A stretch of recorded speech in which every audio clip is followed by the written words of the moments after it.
بسم الله الرحمن الرحيم.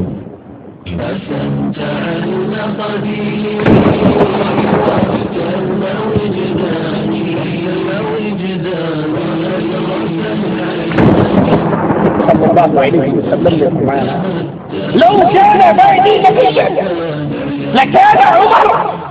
لوگوں میں آخری نبی ہوں، میرے بعد نبوت ختم ہے، لیکن سنو، اگر اللہ نے میری امت میں نبوت کو باقی رکھنا ہوتا خطاب کا بیٹا نبی بن کر رسول کریم صلی اللہ علیہ وسلم نے فرمایا تم میں سے پہلی امتوں میں محدث ہوا کرتے تھے،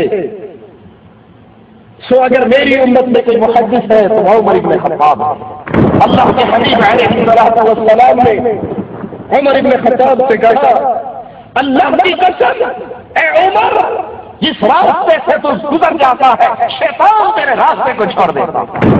ایک کتاب پہ نظر پڑتی ہے، اس پہ لکھا ہوا ہے بسم اللہ الرحمن الرحیم۔ اس کتاب کو لیتے ہیں، ان آیات کی تلاوت کرتے ہیں، اور وہ آیات کیا ہے؟ ما انزلنا علیک القرآن لتشقى إلا تذكرة لمن يخشى تنزيلا ممن خلق الأرض والسماوات العلى الرحمن على العرش استوى له ما في السماوات وما في الأرض وما بينهما وما تحت الثرى۔ ہم نے آپ پر یہ قرآن اس لیے نازل نہیں کیا کہ آپ مشقت میں پڑ جائیں، مگر یہ تو نصیحت ہے اس کے لیے جو ڈرتا ہے۔ یہ اس ذات کی طرف سے نازل ہوا جس نے زمین اور بلند آسمانوں کو پیدا کیا ہے۔ وہ رحمان ہے جس نے اپنے عرش پر قرار پکڑا ہے، جو کچھ ارض سماوات اور ان کے درمیان اور جو ارض کی انتہائی گہرائی میں ہے، ان سب چیزوں کا وہی مالک ہے۔ الحمدللہ نحمده ونستعینه ونستغفره ونعوذ بالله من شرور أنفسنا ومن سيئات أعمالنا، من يهده الله فلا مضل له ومن يضلل فلا هادي له، أشهد أن لا إله إلا الله وحده لا شريك له، وأشهد أن محمدا عبده ورسوله،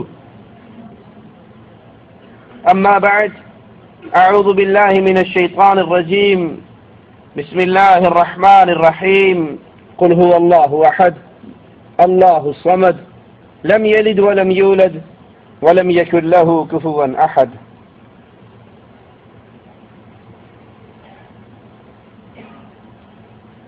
فاروق اعظم رضی اللہ عنہ وارضاہ کی زندگی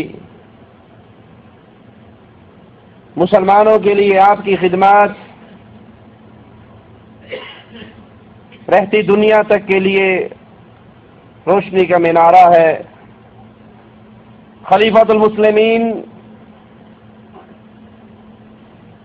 رات کے اندھیروں میں مدینے کی گلیوں میں گشت کرتے ہیں، یہ دیکھنے کے لیے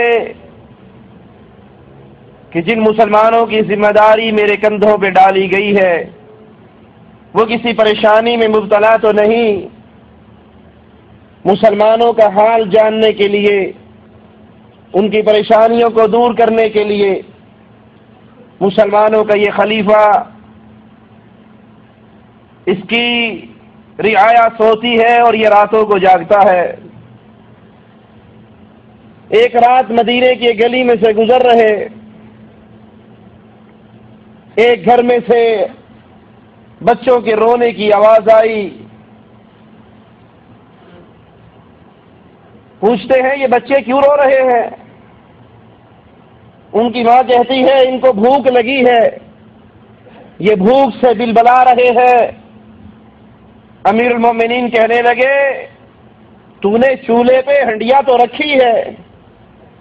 وہ کہتی ہے اس میں کچھ نہیں ہے، میں نے پانی میں پتھر ڈالے ہوئے ان کو دلاسا دینے کے لیے کہ یہ روتے روتے اس امید میں کہ اب کھانا تیار ہوگا، اب کھانا تیار ہوگا، یہ اسی امید میں روتے ہوئے سو جائیں، رات کٹ جائے۔ امیر المؤمنین فوراً واپس آتے ہیں، بیت المال کا دروازہ کھلواتے ہیں، غلام آپ کے ساتھ ہے، آپ کا خادم آپ کے ساتھ ہے، بچوں کے لیے راشن لیتے ہیں، بوری میں ڈال کر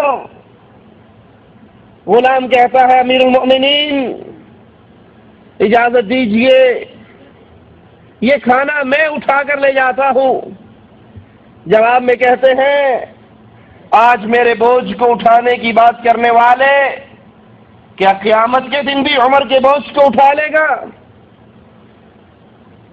اپنی پشت پہ اس بوجھ کو لاد کر، اس اناج کو لاد کر ان بچوں کے گھر میں آتے ہیں، خود ان کے لیے کھانا پکاتے ہیں،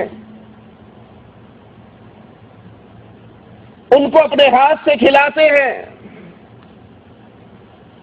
اور جب بچے کھانا کھا لیتے ہیں تو امیر المومنین کہتے ہیں میرے بیٹوں، میرے بچوں، جیسے میں نے تمہیں روتے ہوئے دیکھا مجھے مسکرا کر دکھاؤ۔ ان کی بڑھیا سے کہتے ہیں، ماں سے کہتے ہیں کہ تو نے امیر المؤمنین کی عدالت میں یہ خبر کیوں نہ پہنچائی، یہ رپورٹ کیوں نہ دی؟ کہا اگر اس کو ہمارے حالات کا علم نہیں تو اس کو امیر بننے کی ضرورت کیا ہے؟ اگر وہ ہمارا خلیفہ ہے تو اس کو یہ سوچنا چاہیے کہ میری رعایا میں سے کتنے لوگ ہیں جو رات کو بھوکے سوتے ہیں۔ امیر المؤمنین عمر رضی اللہ عنہ وارضاہ رو رہے ہیں اور ان بچوں کے منہ میں لقمہ دے رہے ہیں، امت سو رہی ہے اور یہ والی امت کا راتوں کو جاگ رہا ہے۔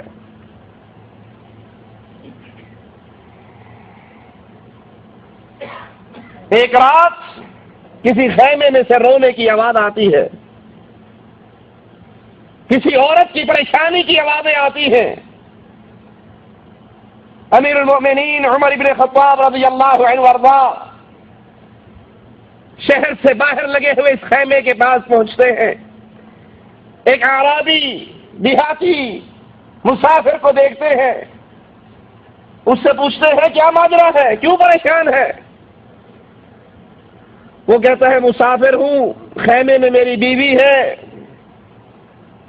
ولادت کا وقت ہے اور اس کے پاس اس کی خدمت کرنے کے لیے کوئی نہیں ہے، مسافر ہے۔ عمر ابن خطاب رضی اللہ عنہ وارضاہ واپس لوٹتے ہیں، اپنی گھر والی کو اٹھاتے ہیں، اپنی بیوی کو رات کو جگاتے ہیں اور اس کو لے کر اس مسافر مسلمان کی خدمت کے لیے پہنچ جاتے ہیں۔ وہ ان کا شکریہ ادا کرتا ہے کہ رات کے اندھیرے میں آپ نے پتہ نہیں آپ کون ہیں میری مدد کی۔ اندر سے آپ کی بیوی آواز لگا کر کہتی ہے امیر المؤمنین اپنے بھائی کو، اپنے ساتھی کو خوشخبری دیجیے، اللہ نے اس کو ایک بیٹا عطا کیا ہے۔ وہ یہ سن کر حیران اور پریشان ہو جاتا ہے کہ جس کی بیوی رات کے اندھیروں میں